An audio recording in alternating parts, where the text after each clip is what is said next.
नमस्ते दोस्तों, आप सब कैसे हो और स्वागत है आपका फिर से एक इंस्पिरेशनल और मोटिवेशनल कहानी में। आज की कहानी बहुत ही खतरनाक और मोटिवेट है। इस कहानी में बहुत मजा आने वाला है, अंत तक जरूर सुनिए। मैंने अपनी अलमारी से ताकत वाली गोली निकाली जो कभी कभार अभिषेक लेते थे और मैं किचन में चली गई।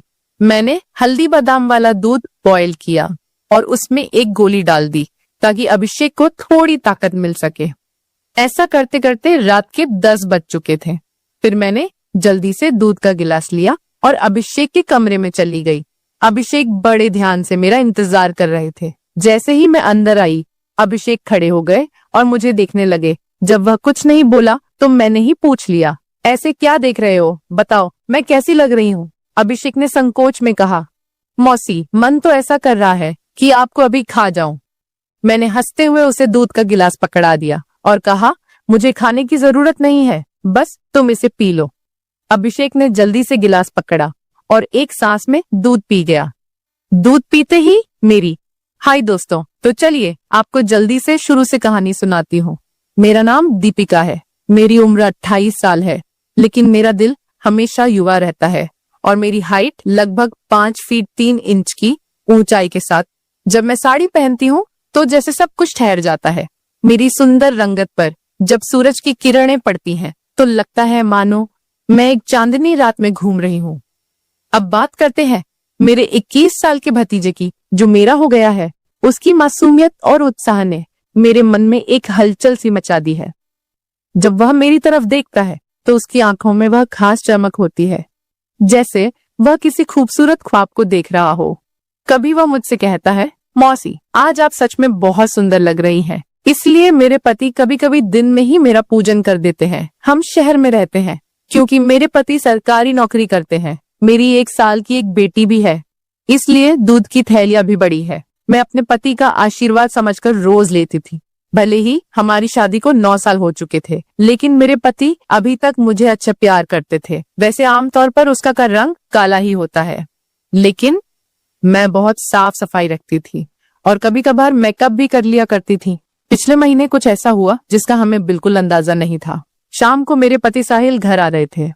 उनके किसी दोस्त की बर्थडे पार्टी थी, इसीलिए दोस्तों ने उन्हें थोड़ी पिला दी थी और वह बाइक से घर लौट रहे थे।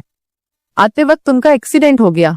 इस हादसे में उनके एक पैर में फ्रैक्चर हो गया और डॉक्टर ने कहा कि सही होने में कम से कम 6 से 9 महीने लगेंगे। यह सुनकर मेरा मन टूट गया। साहिल का दर्द भले ही शारीरिक था, लेकिन मेरे मन में एक गहरी चिंता का सागर उमड़ आया। जब मैंने उन्हें अस्पताल में देखा, उनकी आंखों में दर्द का साया था। मैंने तुरंत उनके पास जाकर उनका हाथ थाम लिया। इसी वजह से मेरी दीदी और मेरा भतीजा अभिषेक उन्हें संभालने के लिए आए थे। मेरे जीजा जी और दीदी तो वापस चले गए, लेकिन अभिषेक ने साहिल को यहाँ रुकने के लिए कह दिया क्योंकि वह ठीक से खड़े भी नहीं हो पा रहे थे। मुझे ही बाजार से सामान लाने और बाहर के काम करने पड़ते थे, इसीलिए मैंने अपनी बहन को कहकर अभिषेक को कुछ दिन रुकने के लिए बोल दिया। अभिषेक मान गया और बहुत खुश हो गया। अभिषेक मेरे कान तक ही आता था, शरीर भी ठीक ठाक था और रंग भी सामान्य था। अभिषेक ज्यादा बिगड़े किस्म का लड़का नहीं लग रहा था और मैं भी खुश थी कि कोई तो आया जो मेरी मदद कर सके। आज अभिषेक मुझसे थोड़ा थोड़ा शर्मा रहा था क्योंकि वह शादी के बाद मुझसे पहली बार मिला था। रात को जब मैं साहिल को खाना खिला रही थी, तब अभिषेक भी हमारे पास बैठा था। फिर अभिषेक अपने कमरे में जाकर समय पर सो गया था।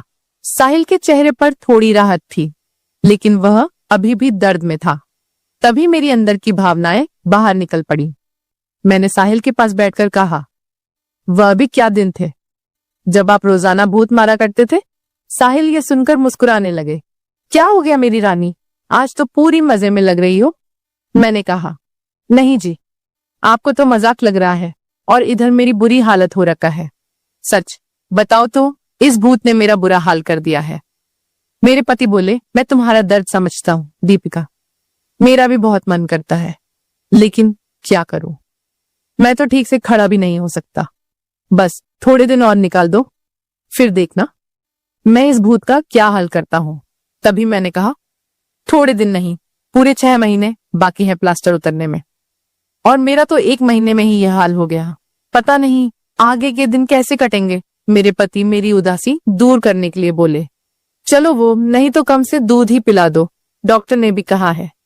तभी मैंने हंसते हुए कहा, आपके नसीब में तो वह भी नहीं है, क्योंकि आपकी बिटिया रानी ने पी लिया है। हम दोनों जोर जोर से हंसने लगे। मेरे पति मुझे खुश रखने की पूरी कोशिश करते थे, लेकिन मैं क्या करूं, सब बेकार था। थोड़ी देर बाद साहिल सो गए, क्योंकि उनकी दवाइयों में नींद की गोलियां भी थीं।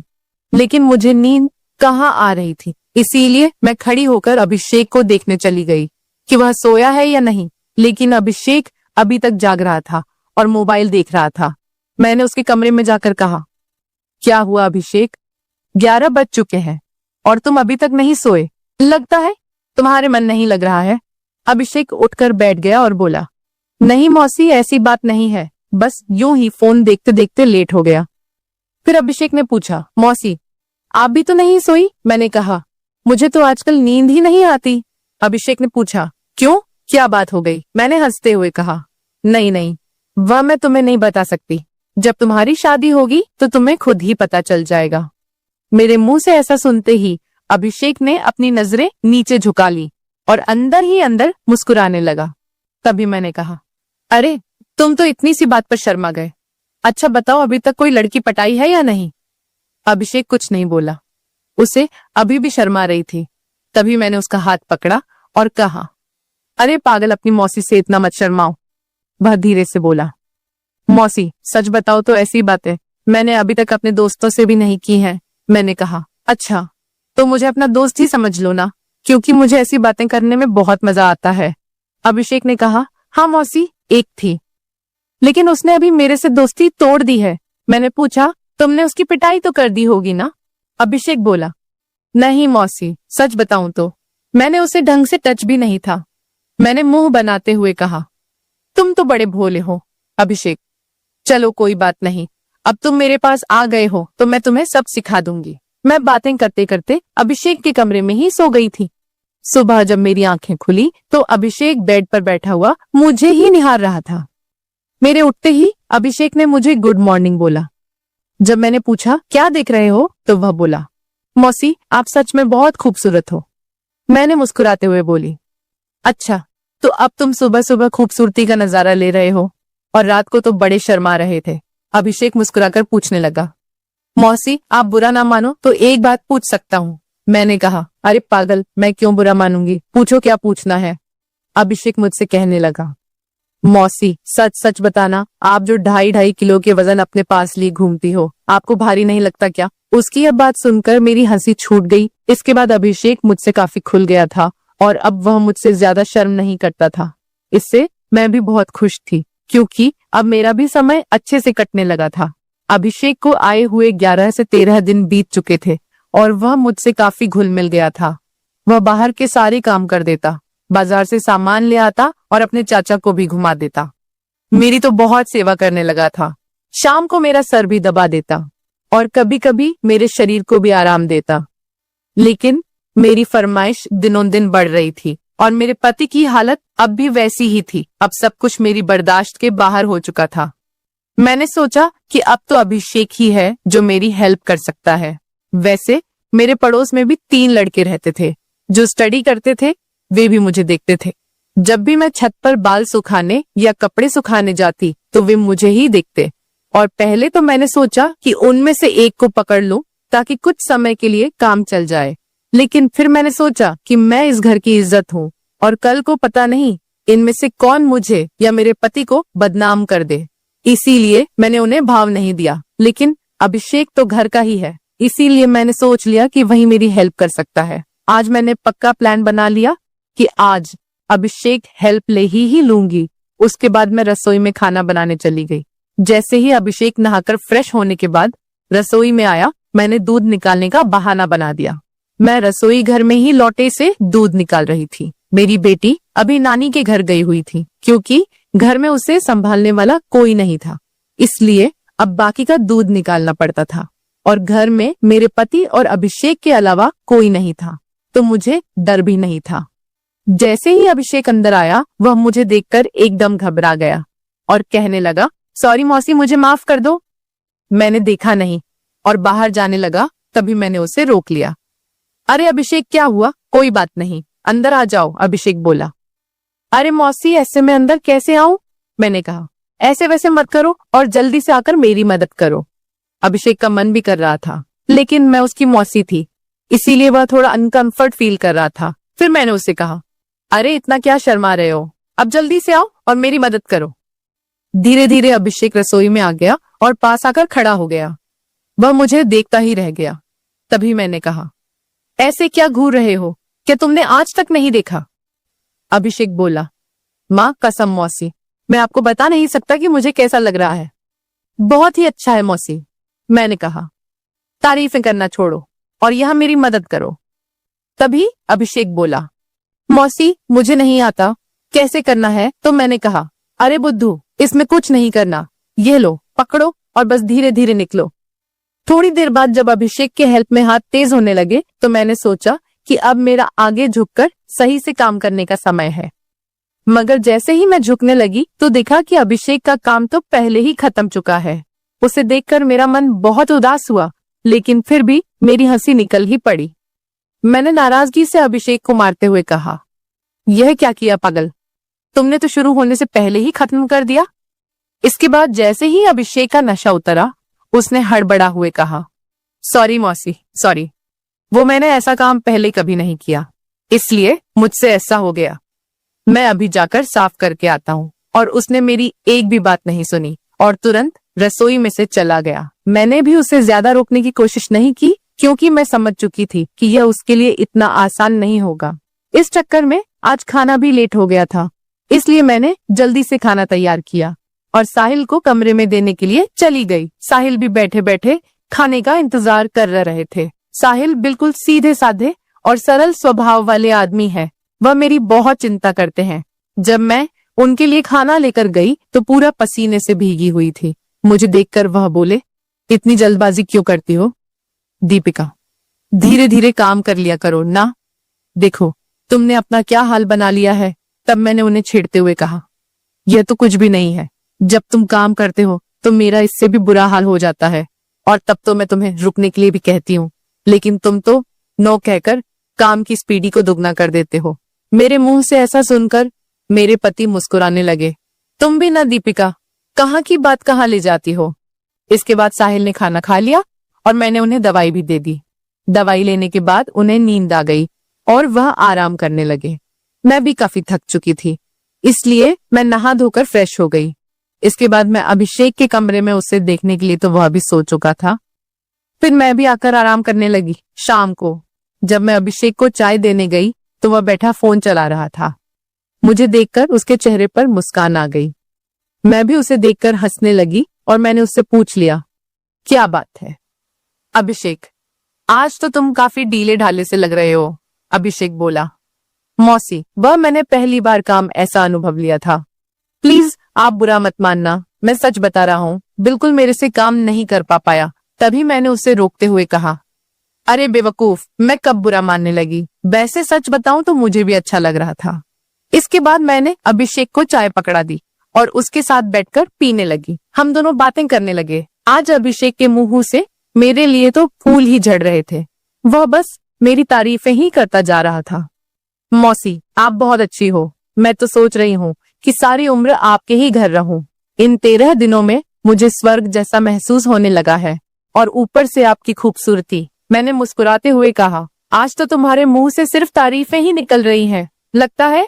अभिषेक मेरा हाथ पकड़कर बोला, आप सही कह रही हैं मौसी, अब आपको भी मेरे काम में मेरी मदद करनी होगी। अब तो आपको मेरी बात माननी ही होगी। प्लीज मौसी, मना मत करना, बस एक बार के लिए मेरी काम वाली बन जाओ। इसके बाद आप जो भी कहेंगी मैं करूंगा। जब अभिषेक सब कह रहा था तो उसका चेहरा लाल टमाटर जैसा हो गया था और मेरी मुस्कुराहट फूट पड़ी थी। मैंने उसके सर पर हाथ फिरते हुए कहा, अरे पगले, इतना सीरियस क्यों हो रहे हो?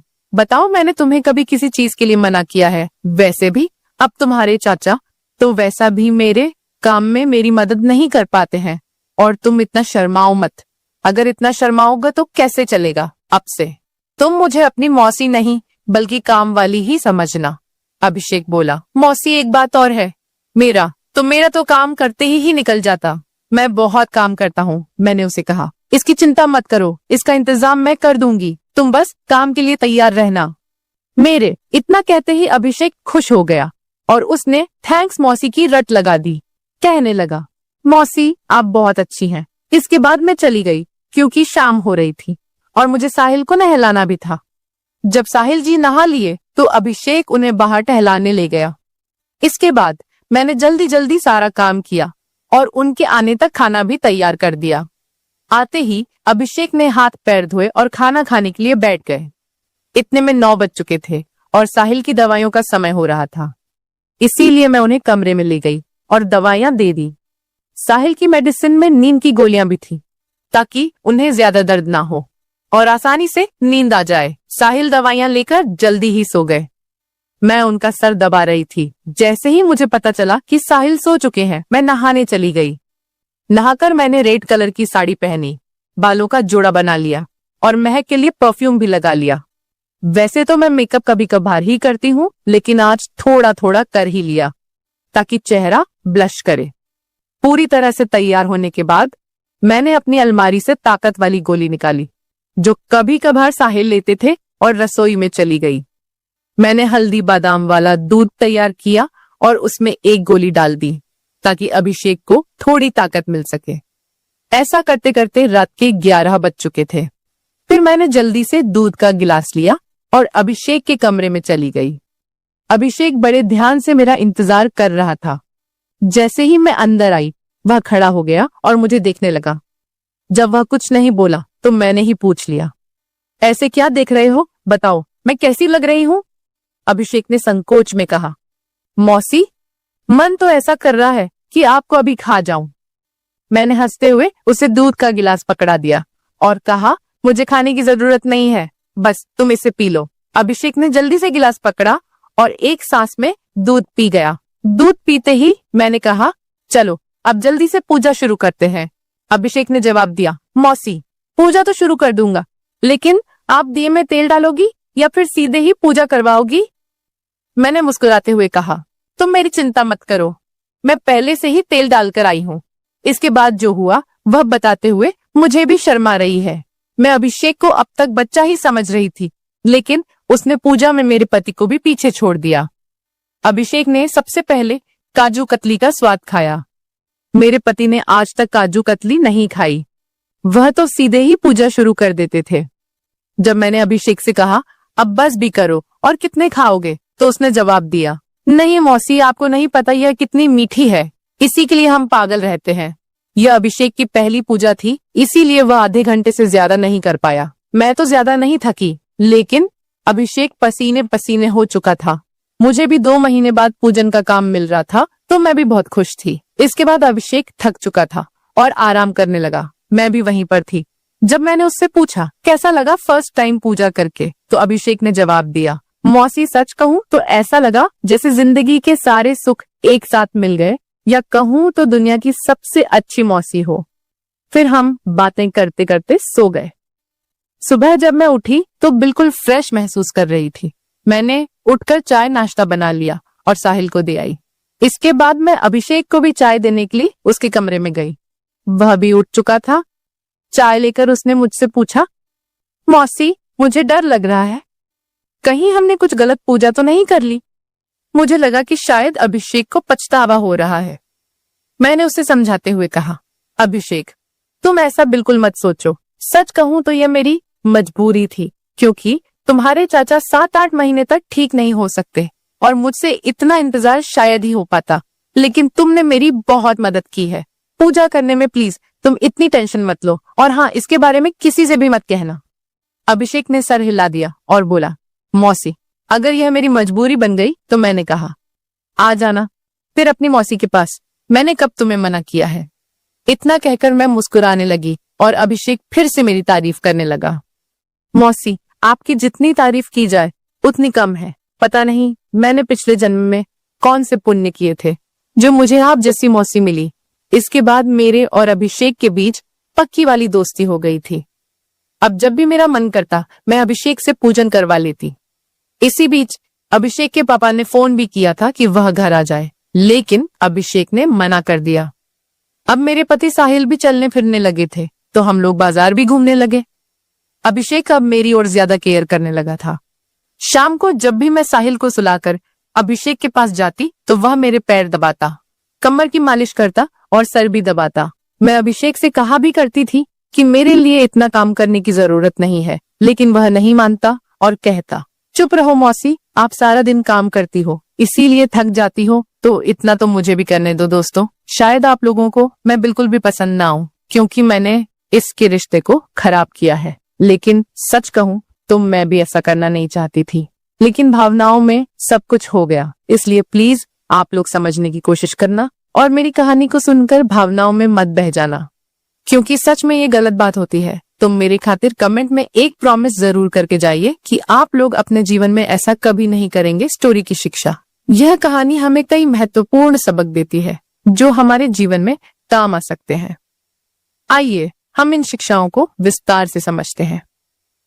कहानी में दीपिका अपने पति साहिल की देखभाल करती है जब वह दुर्घटना में घायल होते हैं। यह दिखाता है कि जिम्मेदारी का मतलब केवल व्यक्तिगत लाभ के लिए जीना नहीं है, बल्कि अपने प्रियजनों की देखभाल करना भी शामिल है। जीवन में जब हम किसी रिश्ते में होते हैं तो हमें अपने साथी के प्रति समर्पित रहना चाहिए, तो वह अधिक मजबूत और स्थायी होता है। हमें अपने रिश्तों में ईमानदार रहना चाहिए और एक दूसरे पर विश्वास करना चाहिए। तो दोस्तों, आपको यह कहानी कैसी लगी कमेंट में हमें जरूर बताएं, और अगर चैनल पर पहली बार आए हो तो चैनल को सब्सक्राइब करना न भूलें। ऐसी मजेदार कहानियां सुनने के लिए तब तक के लिए हमें इजाजत दे, मिलेंगे जल्दी ही एक नई कहानी के साथ में।